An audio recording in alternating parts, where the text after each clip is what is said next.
She was on the cover of Forbes, Fortune, and Time magazine. She was called the next Steve Jobs. She was worth $9 billion on paper. She had powerful politicians, generals, and billionaires sitting on her board and vouching for her name. And every single bit of it, every single bit, was a lie.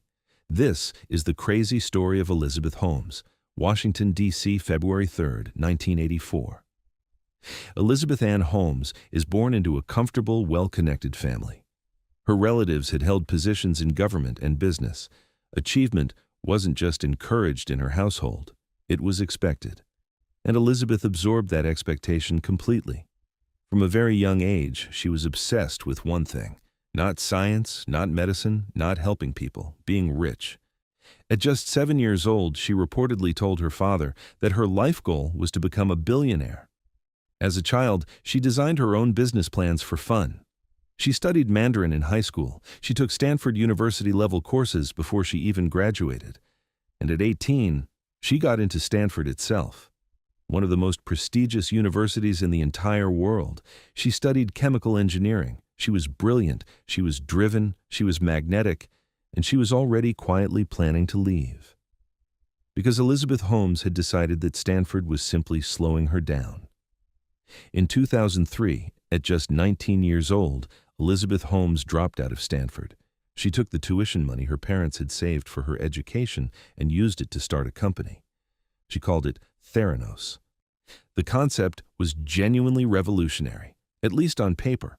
A small portable device that could run hundreds of different blood tests from just a single drop of blood. No needles, no vials, no waiting days for results.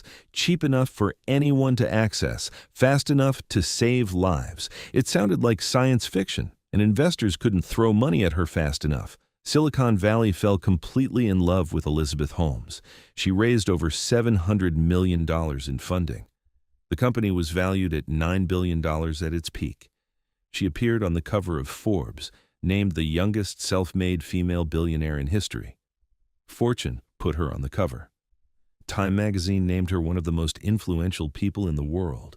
She dressed like Steve Jobs, black turtleneck every single day.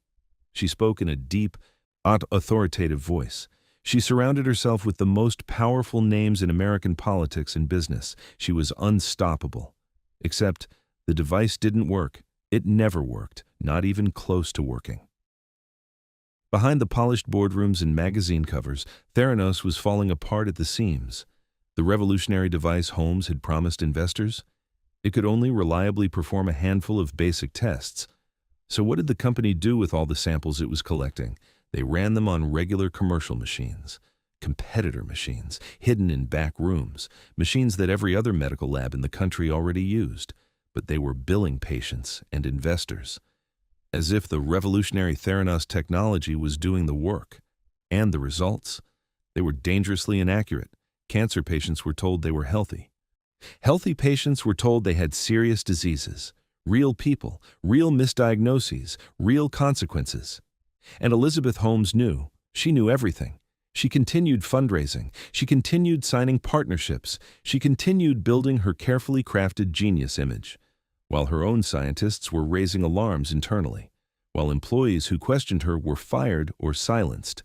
The whole thing was a fraud, and she kept it going for over a decade. In 2015, Wall Street Journal investigative reporter John Carreyrou started asking the questions nobody had asked before. Holmes tried everything to stop him: armies of lawyers, intimidation tactics, legal threats. She went to the Journal's editors directly. Nothing worked. The story published, the world read it, and within weeks, Theranos collapsed completely. On $9 billion in valuation, gone overnight. Partners cut ties, investors filed lawsuits, regulators shut down her labs. Holmes was charged with massive wire fraud and conspiracy. The trial became one of the most watched legal dramas in recent history. In January 2022, the jury delivered their verdict: guilty. In November 2022, she was sentenced to 11 years in federal prison. The youngest self-made female billionaire in history. Convicted fraudster. Elizabeth Holmes reported to a federal prison in Texas in May 2023 to begin serving her sentence. She had 2 young children before going in. Her story has since inspired an HBO documentary, a critically acclaimed Hulu series starring Amanda Seyfried, and multiple best-selling books. She is now one of the most studied fraud cases in business school history. They're used as a cautionary tale about ambition without integrity, about the culture of Silicon Valley that rewarded confidence over proof, about how easily powerful people can be deceived when someone tells them exactly what they want to hear. Elizabeth Holmes wanted to change the world. She just chose to build it entirely out of lies.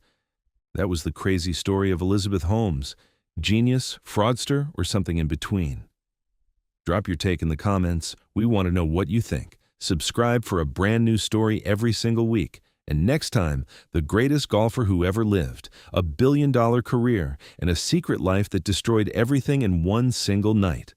See you there.